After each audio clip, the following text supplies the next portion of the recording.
Another day, another story. Karval Kotam. Karval Kotam is a Tamil historical novel by S. Venkatasan, published in 2008. The novel tells the story of the people of Madurai and the surrounding regions in Tamil Nadu, India, from the 13th to the 20th century. It describes the various social, economic, and political changes that took place during this period, including the rise and fall of different dynasties, the arrival of European traders, and the impact of British colonialism. Part 1, set in the 13th century, introduces us to the young oligarch, who lives with his family in poverty. Oligarch is fascinated by the world of warriors and soldiers, and dreams of one day joining the army. He befriends a local blacksmith, who teaches him how to make weapons, and eventually becomes a skilled soldier himself. Meanwhile, the ruling Pandya dynasty is in decline, and a new power is rising in the form of the Delhi Sultanate.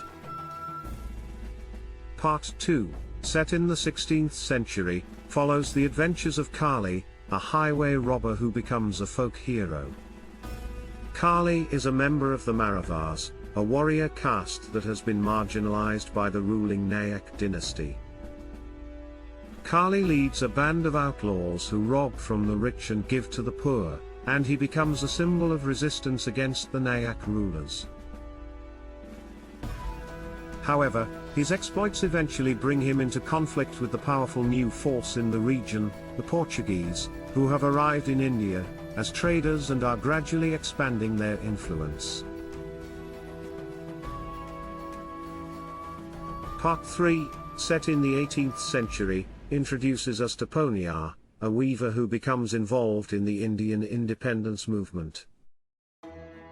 Poniar is a member of the Dalit caste, which has long been oppressed by the ruling castes.